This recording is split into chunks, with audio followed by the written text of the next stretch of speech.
Okay. Hi everyone. Welcome to the day 4 of. So we are almost halfway through the camp, and today we have Nikhil. Uh, he's a BMath student. Uh, I mean, he just finished his BMath, so he's incoming master student in ISI. So he did his BMath from ISI Bangalore, and his interests mainly span through algebra. Uh, and so today he will be talking about Lagrange resolvents. So over to you.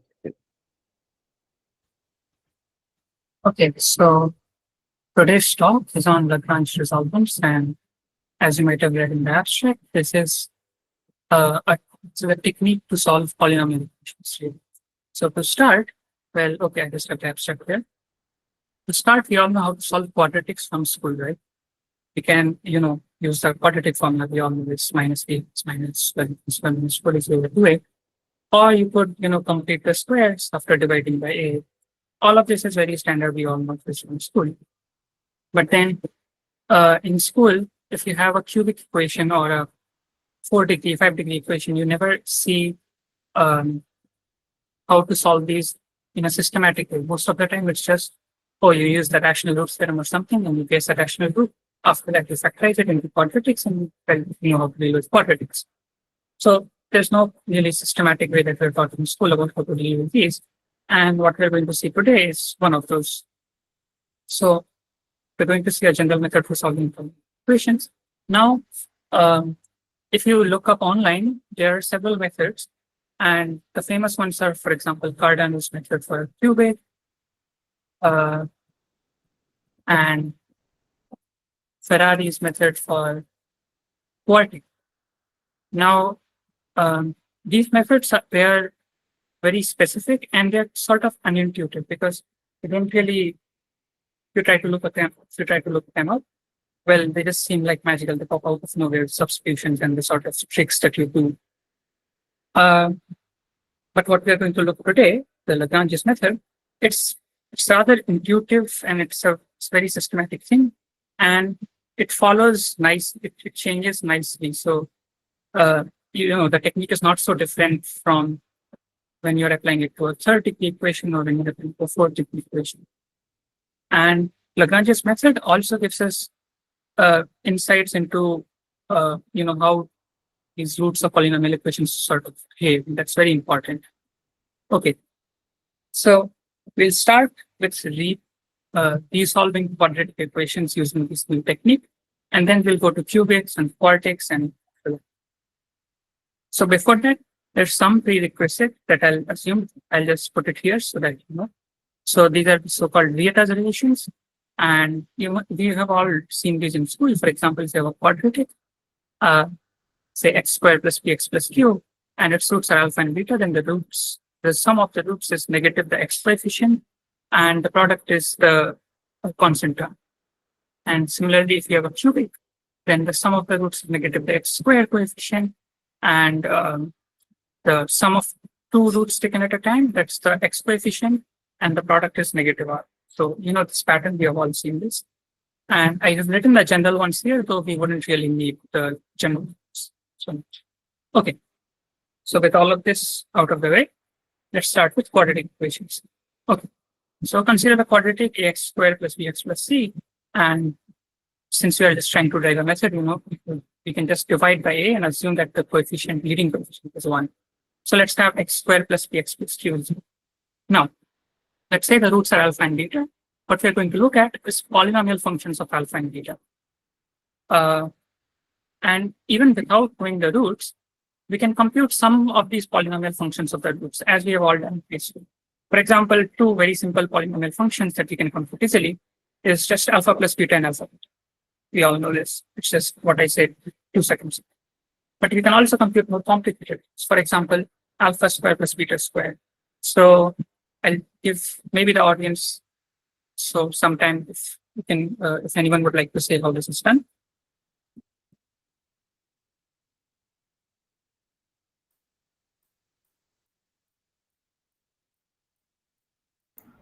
P square minus 2Q. Yeah, someone said that.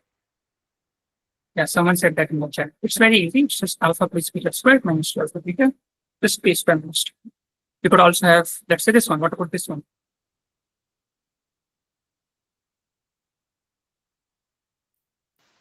Minus PQ.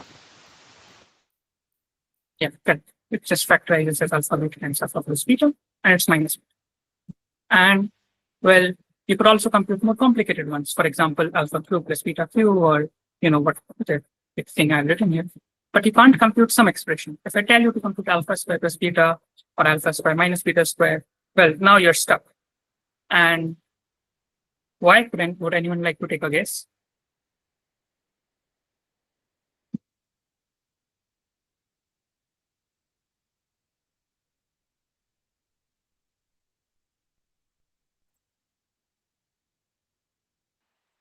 That would require knowing the roots.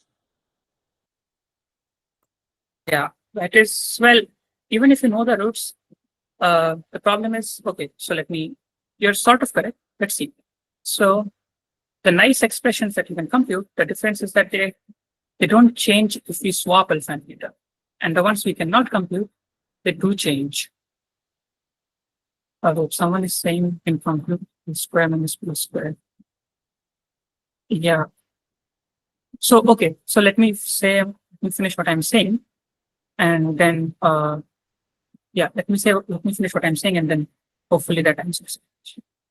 So the expressions that we can compute, they change if you swap alpha and beta, but the ones you cannot, they do not change. Yeah. So for example, suppose the roots are 1 and 2. Now, depending on which one you call alpha and which one you call beta, if you have an asymmetric expression like alpha square plus beta, it changes its value. It's, well, 1 square plus 2 is 3, or 1 plus 2 square is 5. But if you have a symmetric expression, then it doesn't change its value. So, for example, alpha plus q plus beta q stays the same. Now, for someone who said in the chat that you can compute alpha minus beta as square root of alpha plus beta square minus 4 alpha beta, there's a problem with that because you don't know which sign you have to take. You know that the squared is, you know what the square is, but you don't know the value. See, it could be either plus or minus depending on which one you call alpha and which one you call beta. Yeah, exactly. So now, this raises a very natural question. If you have a polynomial expression that does not change, you swap alpha and beta, can you compute it in terms of p and q? It's a very, based on all these observations, it makes sense to ask this question. And the answer is yes. And it's a very important theorem. It's called the fundamental theorem of symmetric polynomials. This is the n degree version. And the quadratic version, all that says is that,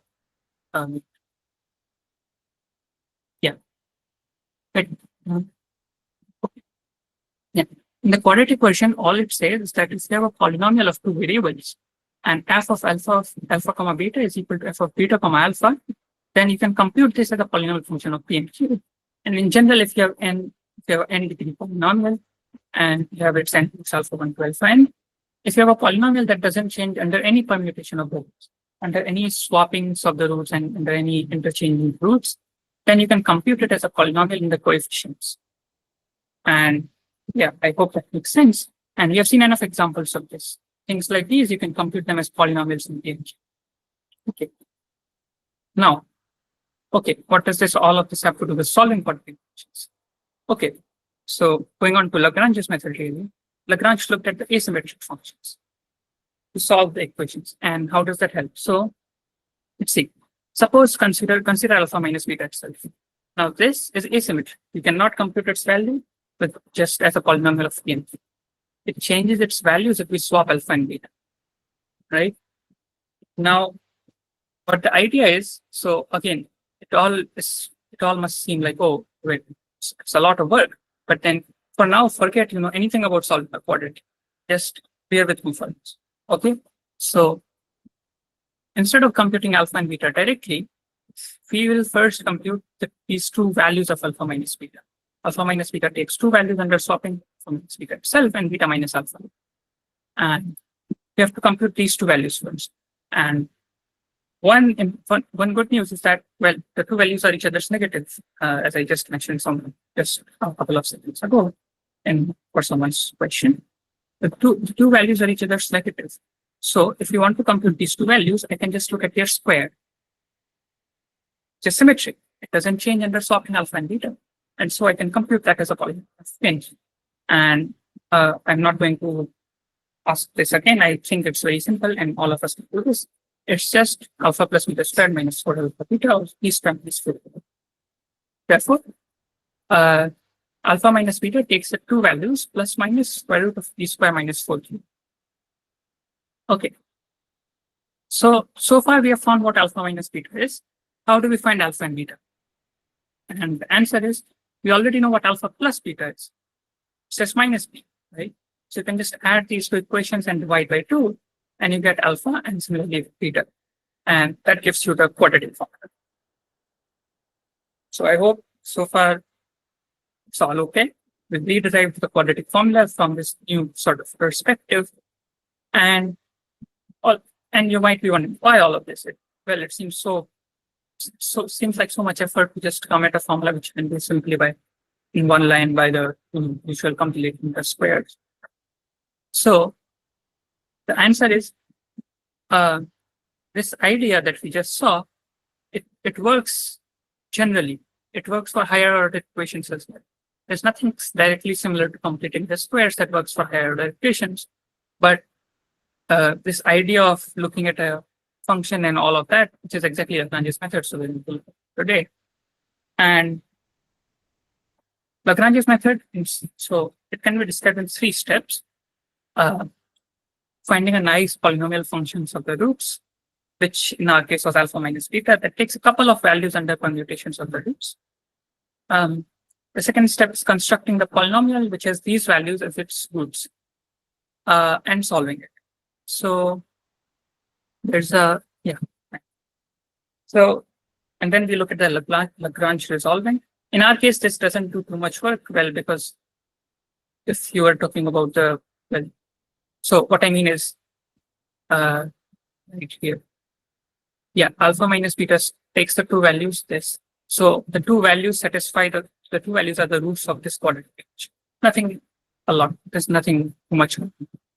So the point is you construct the polynomial which has these values as its roots, and that is going to help us because this polynomial can be explicitly computed in terms of the coefficients p, q, r, two. And the third step is deriving the roots from the polynomial functions and the coefficients, which is finding alpha and beta from alpha minus beta and alpha plus beta, which we just did. Now, if all of this doesn't make a lot of sense to you right now, it's fine. We'll go on to cubics and then we'll see how all of this works there. Okay. Cubics. So let's go to a cubic x cubed plus 3x squared plus 2x plus r. Say the roots are alpha, beta, and gamma. Now, we have to look at a quantity. We have to find a quantity. In the quadratic case, we had alpha minus beta. What do we have here? And what Lagrange looked at, it's very interesting. He looked at this quantity, alpha plus omega beta plus omega square gamma. And what is omega? Omega is the third root of, this is a standard notation. And it's just e to the 2 pi I over 3. That doesn't really matter a lot for what we're going to do today.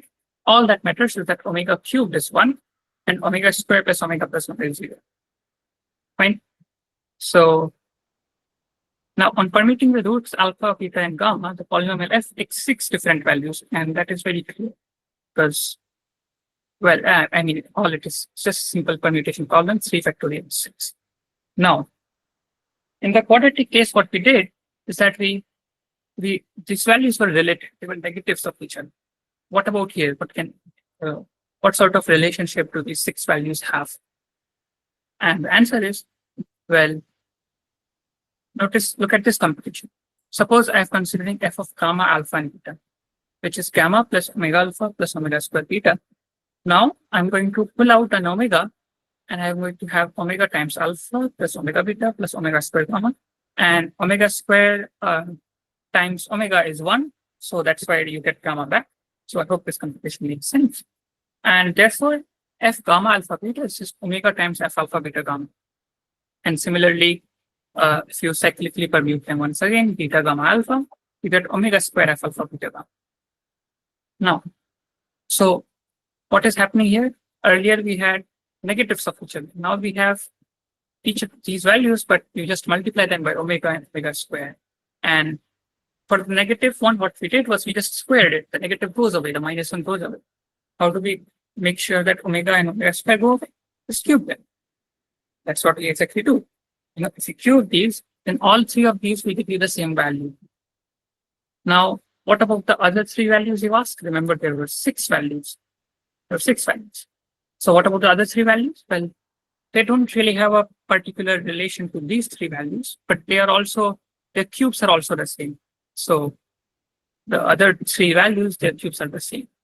So what we are going to consider now is we'll just look at f cubed, right? So we are going to look at this polynomial g, which is just f cubed. And then g takes only 2 different values under swapping or permuting alpha, beta, and gamma. And that is going to be very important. Now, we are going to find this value with these 2 g values. So how do we do that? Consider the quadratic equation that has these 2 values as its roots, which well, it's just this. That's how roots work. But the good thing about this is that if you look at these 2 coefficients, g alpha beta gamma plus g alpha gamma beta, and g alpha beta times g alpha gamma beta, then these 2 values, they don't change under any permutation of the roots. Because in the worst case, they get flipped among themselves. In that case, their sum in the product still stays the same, right? So this is a very important idea. And I want to make sure everyone understands it. So remember that g takes 2 different values under permuting alpha, beta, and gamma. And I've added those 2 values or multiplied those 2 values. So I'm going to, it wouldn't really change under any permutation of the roots. So exactly. And therefore, we can express them in terms of p. And now, computation, there's a lot of computation. You express everything in terms of alpha, beta, gamma, alpha plus beta plus gamma, alpha, beta, beta, gamma, gamma, alpha, beta, gamma. You do all that. I'm not going to do all the details here. I'm just going, I put them here for the slides. So whenever you get the slides, you can see everything. It's fine. But I'm just going to skip all this computation and go to the final thing. So at the end, what you get is this. This is the Lagrange resolvent. This is what we call the Lagrange resolvent. This is a quadratic in Y, and it has 2 roots. The 2 roots are the 2 g values. Okay. So we can solve it explicitly, which is a good news. And let's say the roots are s cubed and cubed, and calling s cubed and cubed because then I can just say, well, that the f values are s and p themselves. So let's say alpha plus omega beta plus omega square gamma is s, alpha plus omega gamma plus omega square beta is p. Okay. Now, how do we find alpha and beta and gamma from this? Right? That's the question. And the good thing is, omega square plus omega is -1. And so if I add s and p, what I get is this. 2 alpha plus omega square times beta plus omega plus omega square times gamma. And that just becomes 2 alpha minus beta minus gamma. So, and from here, it's very easy to compute alpha and beta and gamma because I'll just add alpha plus beta plus gamma to both sides, whatever it is. So I get s plus t is p over 3. And similarly with the other 2 roots. Now, let me summarize this pretty quickly. You have a cubic like this. You have the resolvent. Once you solve the resolvents, let's call it roots u and v. And then you have the roots of the cubic like this. This is exactly what I have right here. S plus t is p over 3. S plus t plus p, minus p over 3. And for the other 2, if you go back and do the computation, you'll realize that we'll need to multiply certain things by omega and certain things by omega squared. And it's not too much work to see that this really works. Okay. So let's do an example, of course. It's all useless if I'm doing all this theory and then I don't even show you how to do it with an example, right? So let's see this cubic. X cubed minus 3x squared plus 12x plus 16. P is -3, Q is 12, R is 16, and the resolvent is this. Again, a lot of computation in here, but I'm just going to leave it for you to check that this works. I've checked these myself. So these are correct. Yeah. Roots are 27 and minus 17 to 9. So, and so you can use these previous formulas. Well, going back, it's negative p plus q root u plus q root v over 3. Same thing, but with omega omega square. Negative p is 3, and cube root of u is 3, cube root of v is minus 9. So you get these three things, right? And once you have that, it's just a simple simplification. You get negative 1 plus 2y root 3 and 2 minus 2 root 3. Now this again, you can of course just you can just, if someone in school gave this cubic to you, you would be like, oh, minus 1 is a root. I can just check that manually. It is not a root. Minus 1 is a root. I'll just factor out x plus 1 and get the quadratic. And you can do that, and that all works. But the point is, in this way, if you do it this way, even if you don't find a nice simple root, you can factorize using it. You can still solve the cubic. That's the point. Yeah. So this is all. Now you might ask, okay, why am I doing it this way? In the quadratic case, we just did all of that. We got a formula, and then whenever we have to solve a quadratic, now we just use that formula and just put it in, right? Why am I not writing a formula here? Why am I writing it this way? And the answer is, well, certainly you're very encouraged to write down explicit formulas for the roots of this quadratic, and then write down explicit formulas for the roots of the cubic itself, and have a sort of a cubic formula. Now, how helpful is that? I'll leave it for you to judge. It's on the screen right now. And so it's not very helpful, as you can see. If someone wants to remember this and use it for solving cubics, go ahead. And this is just one of the roots. The other two roots, well, this is exactly, it's like sort of, this is the negative p term, this is the s term, this is the p term. And you can have, so okay, someone is asking how to derive it. Well, see, there's nothing here. All you have to do is you have to solve this, you have to write down the roots of this, the two u and v, which you can do very easily, right? Just a quadratic formula. The point is, it's going to be very ugly because the coefficients are so weird. You'll have negative this 2p cubed minus 9p cubed plus 27r plus square root of the discriminant, which is even more messy. And you'll have all of that.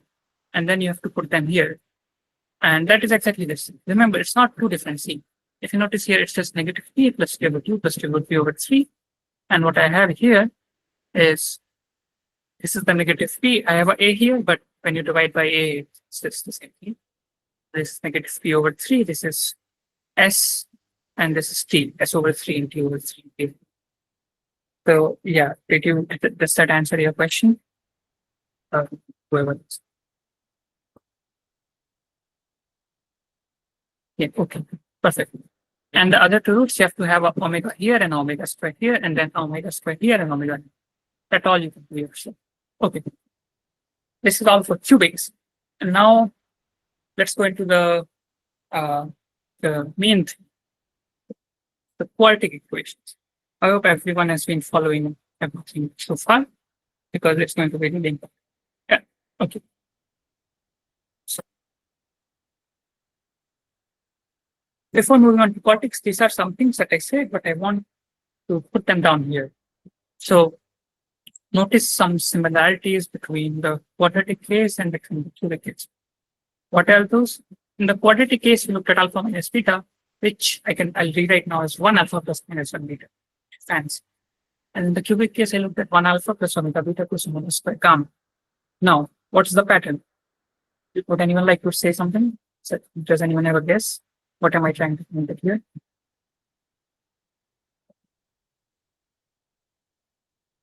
Someone said it in the chat, roots of unity. Exactly. So 1 and minus 1 are the two square roots of 1. And 1 omega and omega square are the 3 cube roots of 1. And that is, there's a nice pattern here, and you know what you are going to do when you're the quartic, right? But before that, let's notice some more similarities. In the quadratic case, alpha minus beta took two values, 2 factorial, of course, and that's just 2. We squared it, that grouped these two values together, and you got one value. In the cubic case, it took 6 values, we cubed it, cubing groups together 3 values. They were all multiplied by omega and omega square. So cubing it, you get So you group these 6 values into 2 groups of 3, right? And you get 2 values at the end. And how is that relevant? How is all of this important? It's because when you're trying to solve a quadratic, well, let's say when you're trying to solve a cubic, if you have these 2 values, you can write down a polynomial that has these 2 values as its root. It's going to be quadratic. You can solve a quadratic already. Same for the quadratic. It's really a linear term at this point, which is cheaper. So the resolvent, which is a polynomial with these values as its roots, it's a smaller degree polynomial. For example, it's a quadratic for a cubic, right? Okay. And that's an advantage because if it's a smaller degree, I've reduced solving a cubic to solving a quadratic. And that's a simplification. Now I can solve the quadratic and somehow, figure out how to track my way back and go to roots of the original cube, right? Okay. Now, what are the 4 roots of 1?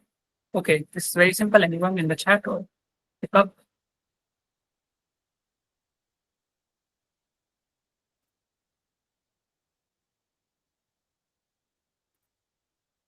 Oh, wait, I think that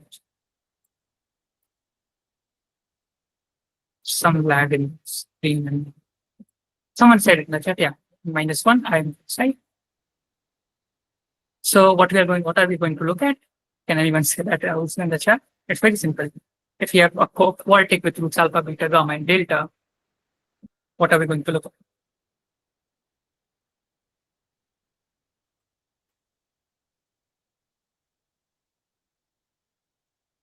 Yeah, good. Okay, fine. You can put it that way. I'm writing alpha plus I beta minus gamma plus I delta in that order, but it's fine. It's all the same. It doesn't really matter. Correct. Now, so this is what you're going to look at. And how many values does this take? It takes 24 values, right? 4 factorial is 24. Now, this is a problem because you could do your usual thing, cyclically permute them, pull out I, you get I times the original value. And this way you group 4 of these values, 4 of each, you form groups of 4. So at the end, you'll have 6 different values to work with. That's too much because we're trying to reduce the degree, right? If you have a quartic, you're trying to get to if you have a cubic, you're trying to get to a quadratic, because you can solve a quadratic. If you have a quartic and you solve in the process of solving that, you have, now you solve the 6-degree equation. That is not helpful at all, right? So do something different. There's a problem. This is something that we're stuck at. But there's a fix. You have to what Lagrange did. There are several ways to fix this now. And I'm just going to point at one of them, which is quite similar to this one, which is what you do. Is you just take the square modulus, which is this. Alpha minus gamma squared plus beta minus delta squared. And what is the good thing of both? So wouldn't anyone like to take a guess at how this is helpful? Why this will help us instead of raising it to the 4th power?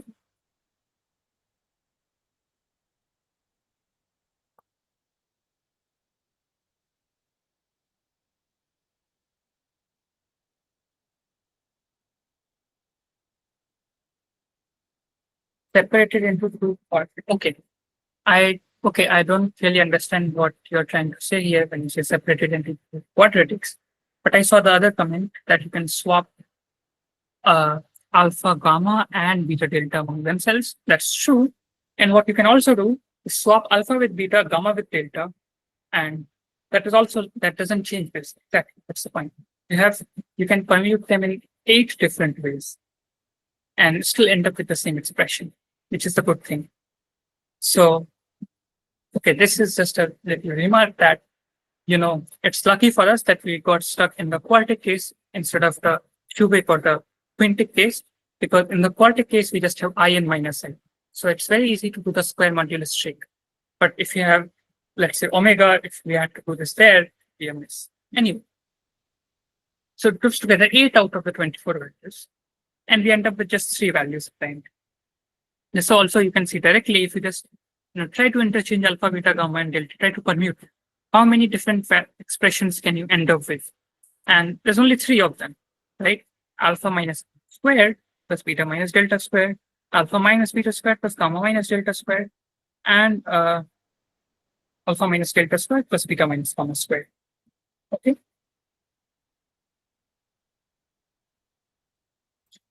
In fact, okay. So I hope everything is okay so far. Now, what I'm going to do is I'm going to have these expressions are too complicated, right? If you expand it out, it's too long. Alpha squared plus beta squared plus gamma squared plus delta squared minus 2 times alpha beta plus gamma delta. It's too long. And I could, and the good thing is, well, notice that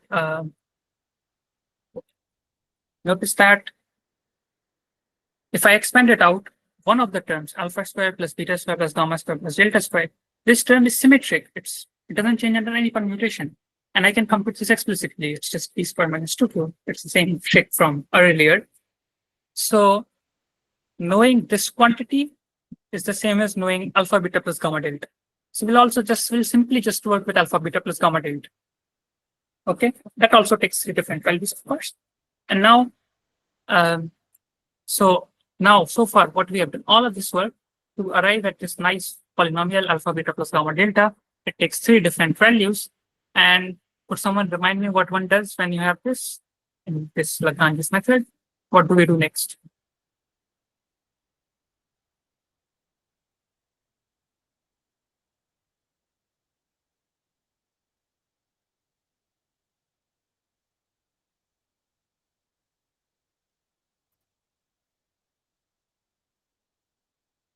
Okay, remember what happened with the G values. Yeah, exactly. Someone said it in the chat. Consider the polynomial with those 3 values as roots. So I'll skip all of the details. It's even more computation than before. But at the end of the day, what you get is this is what you get. The so-called resolvent. This is our resolvent in terms of P, Q, R, and this. Okay. And the roots of this are going to be your alpha beta plus gamma delta, alpha gamma plus beta delta, alpha delta plus beta gamma.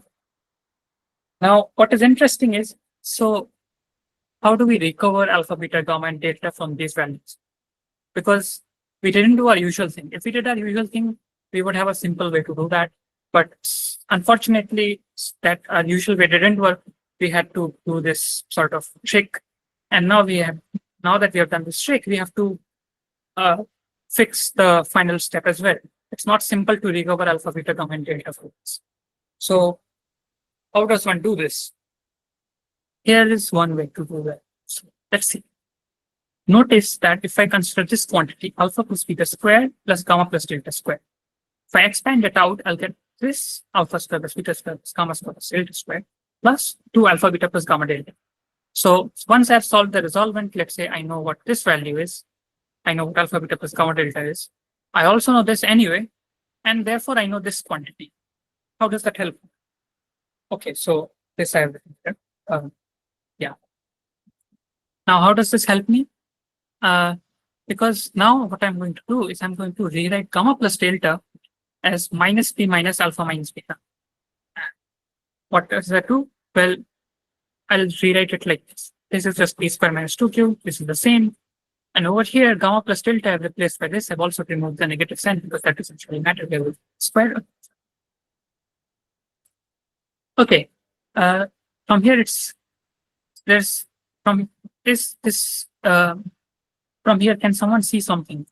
How do I proceed from here? How does this rewriting help? Can someone take a guess?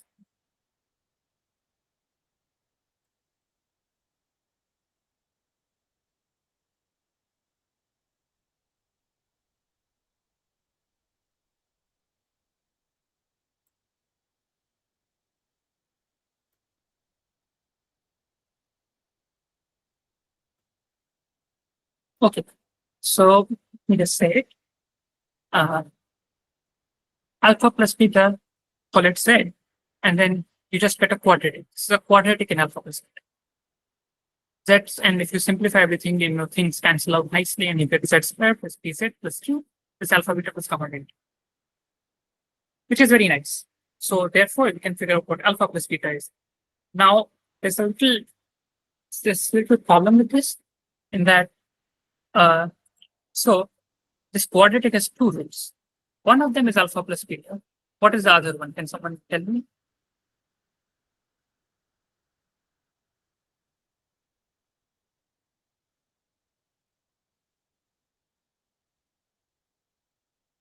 Yeah, gamma plus delta, exactly. And why is that? Well, one reason is simple symmetry. I can switch around alpha with gamma and beta with delta and nothing will change. Gamma plus delta also has to be a root of this quadratic. Or one can notice it directly because instead of substituting gamma plus delta in terms of alpha plus beta, I could have done the other thing. I would have substituted uh, alpha plus beta in terms of gamma plus delta. And I would have had the same quadratic. So this quadratic has two roots. One of them is alpha plus beta, one of them is gamma plus delta. And you can see where this is going. Now, I'll have the same quadratic with alpha gamma plus beta delta. That will have the roots alpha plus gamma and beta plus delta. And I'll have one more of that. And you'll get all the pairwise sums of roots, right? These can easily be used to compute alpha, beta, and gamma and delta. It's not that difficult, but can someone tell me in the chat or say it up? How to compute alpha, beta, gamma, delta from these pairwise sums?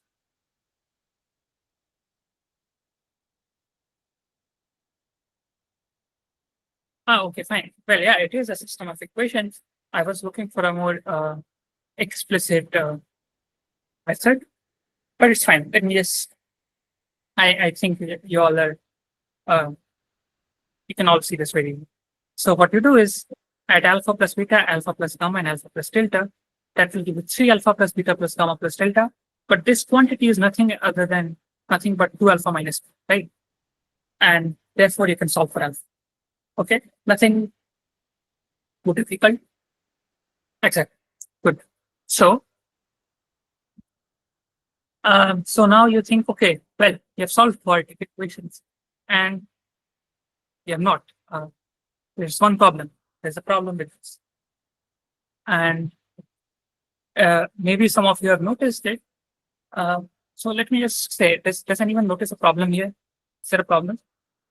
This is a little difficult to notice, so if you can't notice it, it's fine. I'm going to tell you. But anyone see some problem here?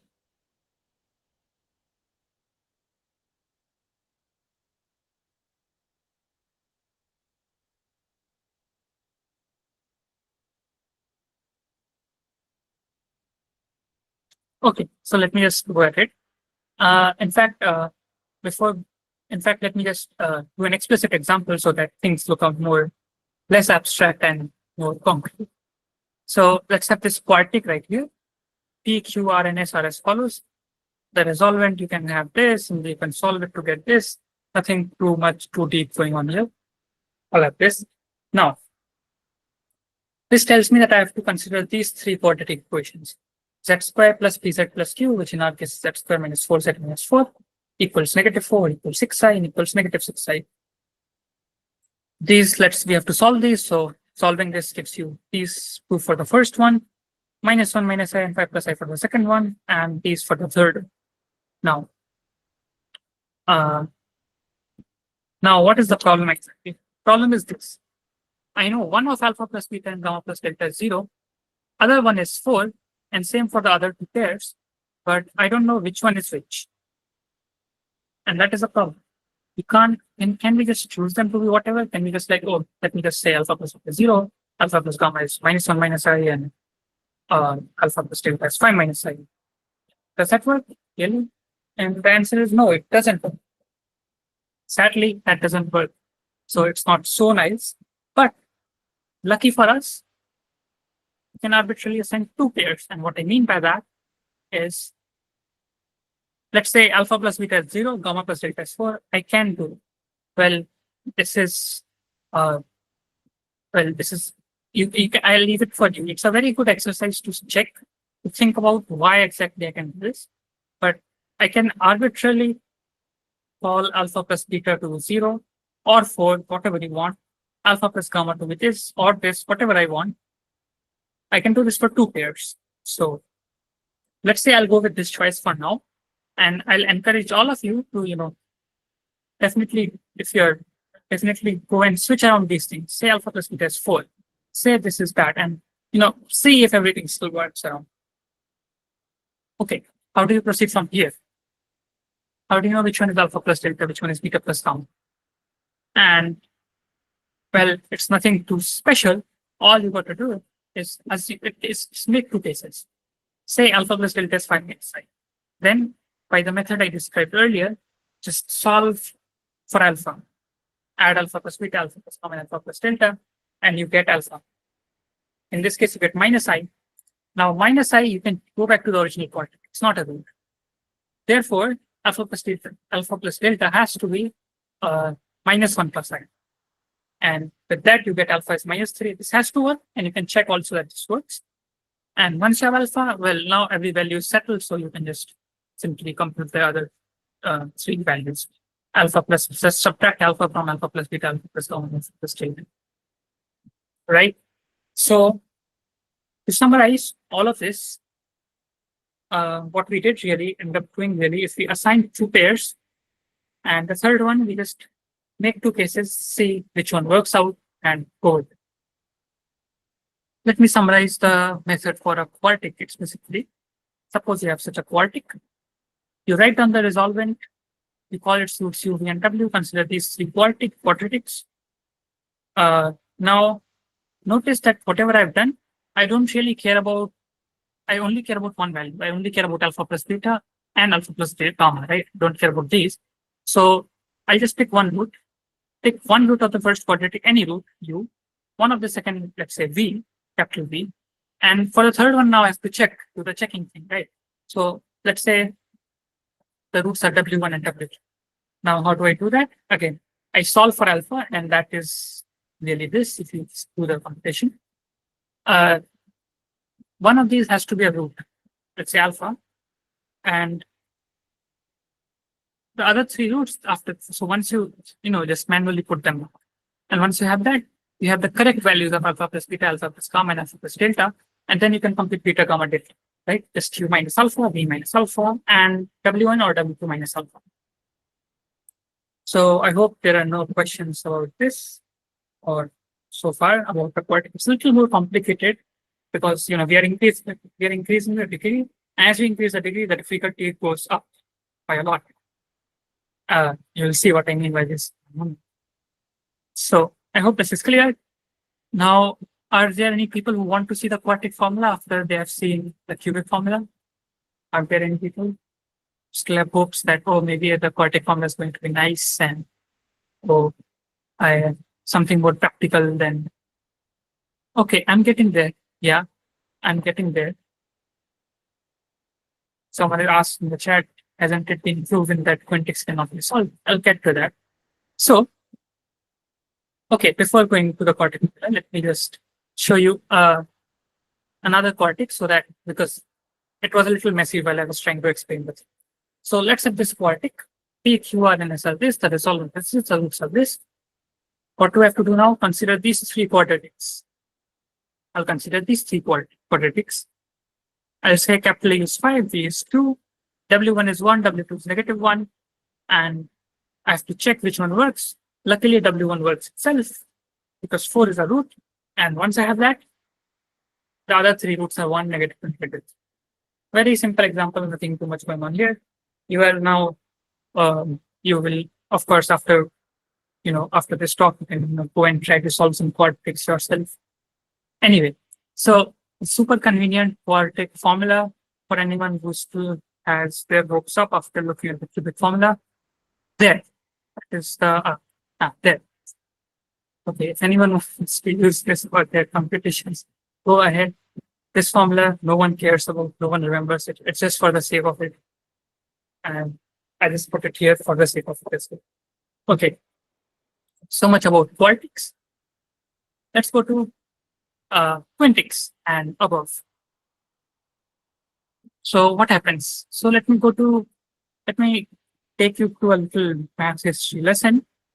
So polynomial equations was a big thing around the 15th and 16th century or so. Solving a cubic and quadratics were solved very easily. They were solved from the times of Babylonians and all ancient times. Now the problem is with cubics and quartics. They were not solved for a long time, and it was a big challenge for mathematicians to come up with solutions to the polynomial equation. The first solution to cubic was discovered by Del Ferro and Tartaglia, and Ferrari found the first solution to the quartic. But for around 200 years, no progress was made for quintics and algebra. This was done in the 16th century, I think, and for 200 years there was no progress. And then comes Lagrange with his new technique of looking at these permutations of roots, things that don't change and all of this. And he's tried to do this for quintic, but he did not succeed. He could not find any manipulation that worked to reduce the number of values a nice expression takes down to below 5 while having enough information that you can get back alphabetic commenting. Right. It is not, he just could not, he tried a lot, but not get it. And then there was, then after a couple of years, there was Ruffini and Abel, two mathematicians, who prove that, oh, Lagrange, no matter how hard you tried, no matter how hard you tried, you could not have found anything because there's nothing. You cannot find anything that works for quintic. Abel-Ruffini theorem, in simple words, says that the quintic is unsolvable, but we have to be really precise. We have to be really precise when we say things like, oh, a quintic is not solvable, because, well, it is solvable. Certainly it is solvable. But the point is, it's not solvable just by, adding, subtracting, multiplying, dividing, and square roots, cube roots, fourth roots, fifth roots, and so on. It's these tools are not enough. We have to add new tools to our inventory to, solve for a general quintic or a hierarchy equation. Okay, someone is asking in the chat, does that mean I'll call them algebraically unsolvable? Again, so, when you're trying to do math, again, things like these, you can call it whatever. You can call it algebraically unsolvable. You can call it whatever. You can give it your own name. It doesn't matter. All that matters is what you mean by it.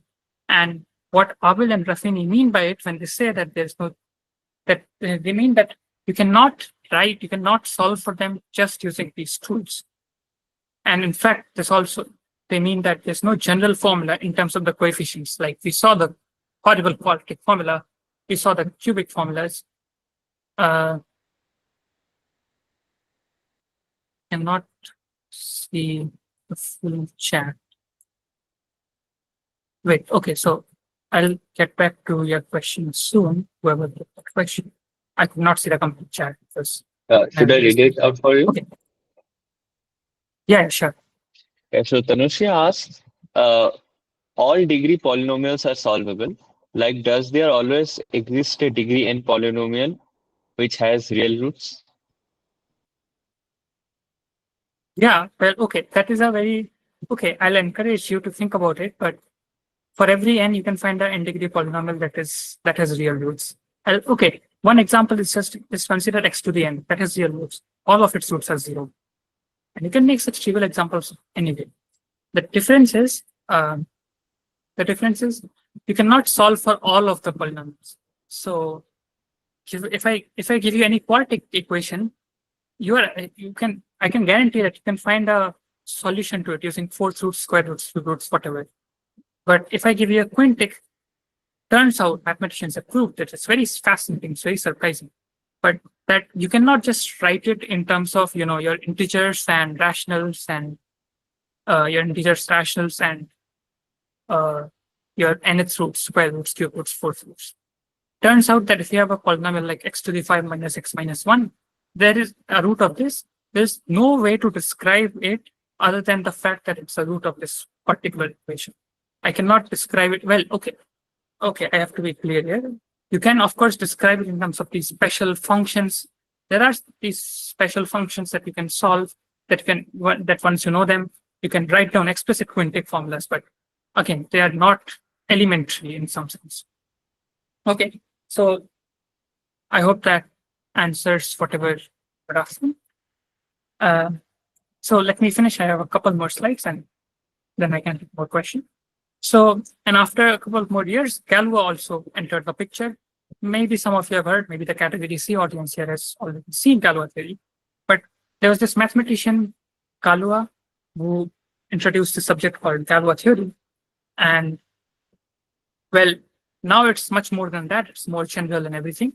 But he initially also used it to derive these things called polynomials.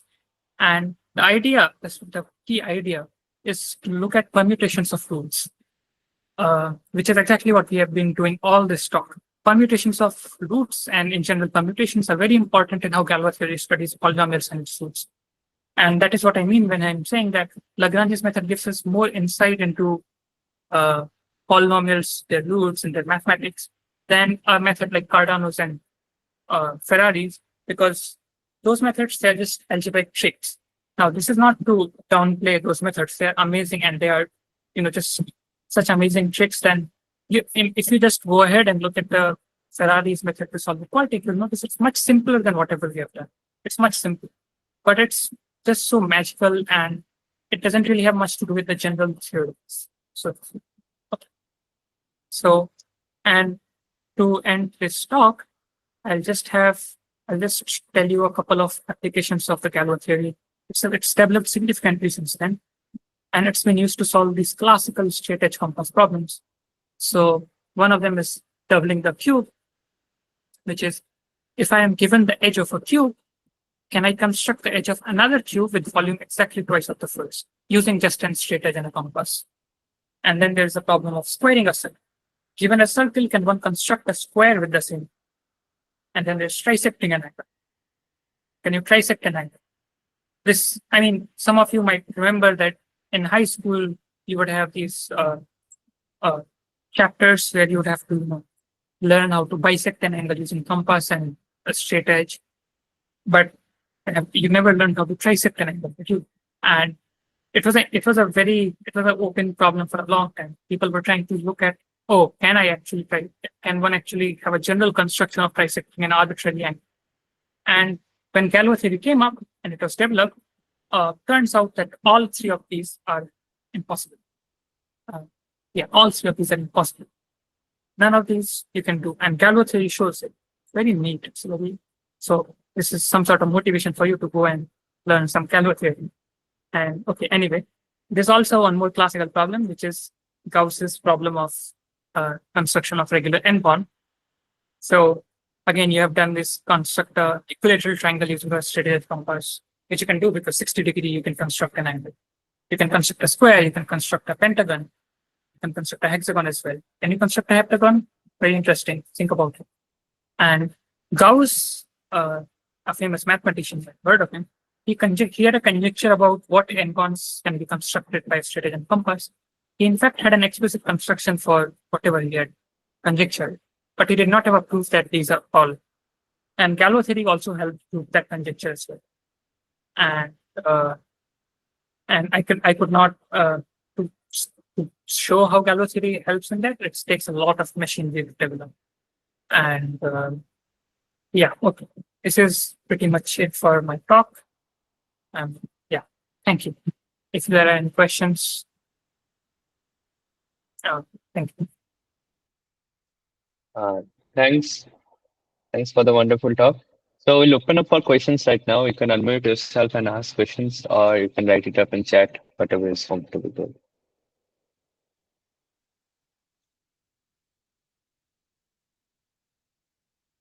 What tools would someone use to solve n-degree polynomials greater than 4?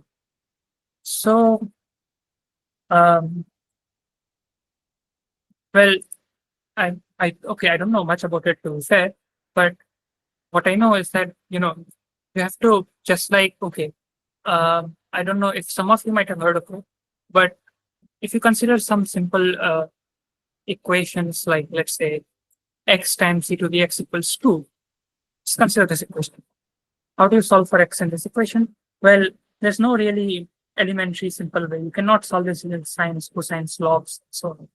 And you have to, if you look it up, the solution is simply, there's a function, it's called the w function. All it does is if x e to the x is 2, then the x is w of 2. That's it. So, and similarly for, solving these higher order equations, if you look it up, it's just that they come up with some of these functions and some of these series. There are some solutions using infinite series. There are some solutions using specialized functions. Now, again, to be honest, I don't know much about this, but if you're free to look it up and also ask me.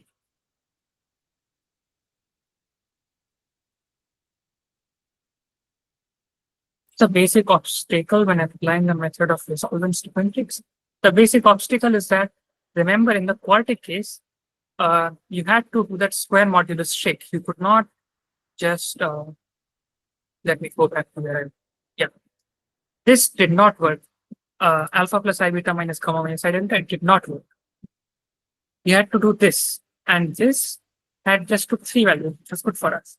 So the obstacle is when you go to quintex, there are way more permutations. 5 factorial is 120. You have to cut them down so much and get to below 5 to be able to do anything with the resolvents. And the problem is, when you're going that down, you're just losing too much information. After compressing all those 120 values into 4 values, you have lost too much information. You cannot recover back alpha, beta, gamma, and delta. And that's the main obstacle. You have to come up with just the right pick that takes just few values, but it's still enough to give us alpha, beta, gamma, delta back.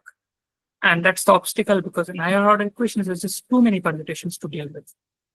And well, whatever Calvert-Hill does and Average does, it proves that, okay, you cannot find such a. Yeah.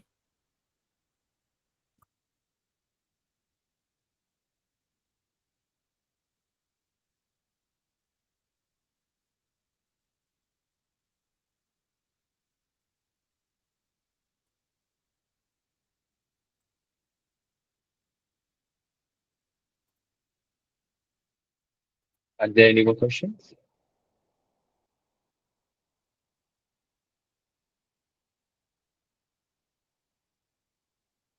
Okay, so next question.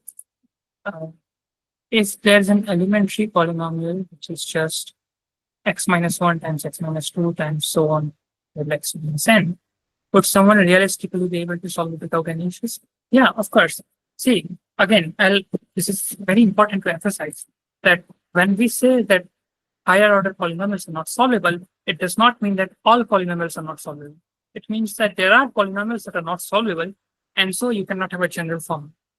So if you have a polynomial that has real roots, you can just guess and do all of that. If someone gives you this, okay, let's consider this. If I give you x to the 5 minus 1, you can solve this. We all can solve this, right? It's not too difficult.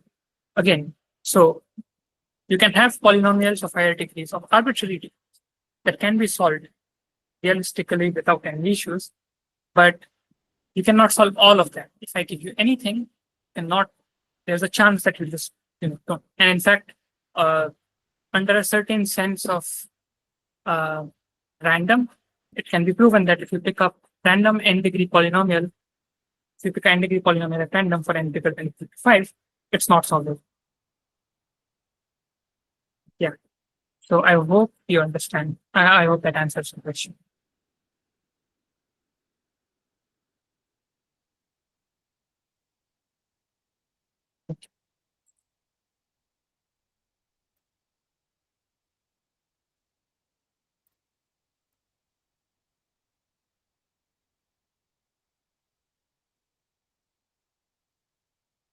Real issue is complex suits, I guess. No, that is not true.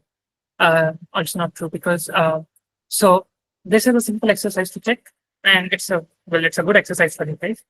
Check that every odd degree polynomial has a real root. Now, so in fact, for example, every quintic, every 5 degree polynomial has a real root. And if you consider the polynomial that I told you in the beginning at some point, x to the 5 minus x minus 1, this also has a real root, and that real root is also not expressible in terms of integers, adding, subtracting, multiplying, roots, etc. It's not expressible. So the problem is more, it's deeper than just that complex roots are there. And so in fact, even if it were all real roots, we could only approximate by graphing them. You're saying, yeah, we graph it, sure, but you can only approximate them, not pinpoint an expression, a closed form expression in terms of radicals.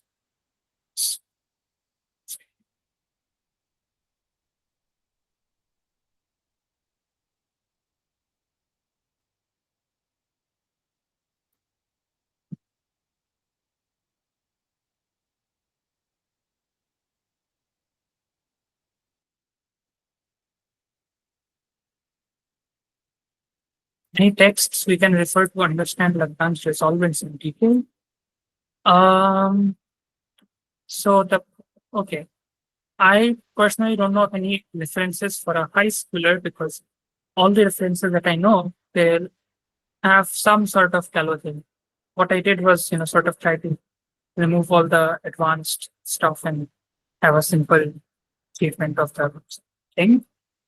But to understand in so I don't really know what more you can try to see in Lagrange. It is all something like this. And any more than that, and more about how it doesn't work for general value, I don't think you need to know some advanced machinery, some garbage. And for Galo theory, if you want, I can tell you references. There's this. Well, I personally like this one book by Brian Lee. It's an amazing book by Galo theory, but it does assume some familiarity with undergrad math. So maybe for a high school it isn't so approachable. Any some textbook that is elementary, I don't really know. Maybe I can look it up safely.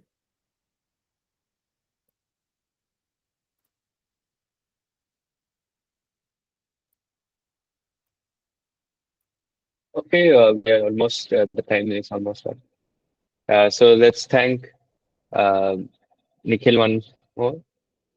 Okay, I see one more questions. Okay, maybe we Just can one take minute. one more question. Yeah. Yeah. Are there no prereqs for Galo except I think you mean except for a course what? Okay. So the book I'm talking about, I think it assumes that you know what groups are and basic working knowledge with groups and some knowledge of rings is also needed. I think. Yeah. And also in general experience with abstract math and abstract because uh, when you're in school, you're not really used to all this abstract things. Like the definitions are all going to be abstract. They're not going to be, well, I mean, okay, the book is good. It motivates everything. But again, yeah, algebra 1 and 2 types. Yeah, fine. Yeah, that role. That is it. Yeah, I'll just write it. I hope I hope I'm not misremembering. But,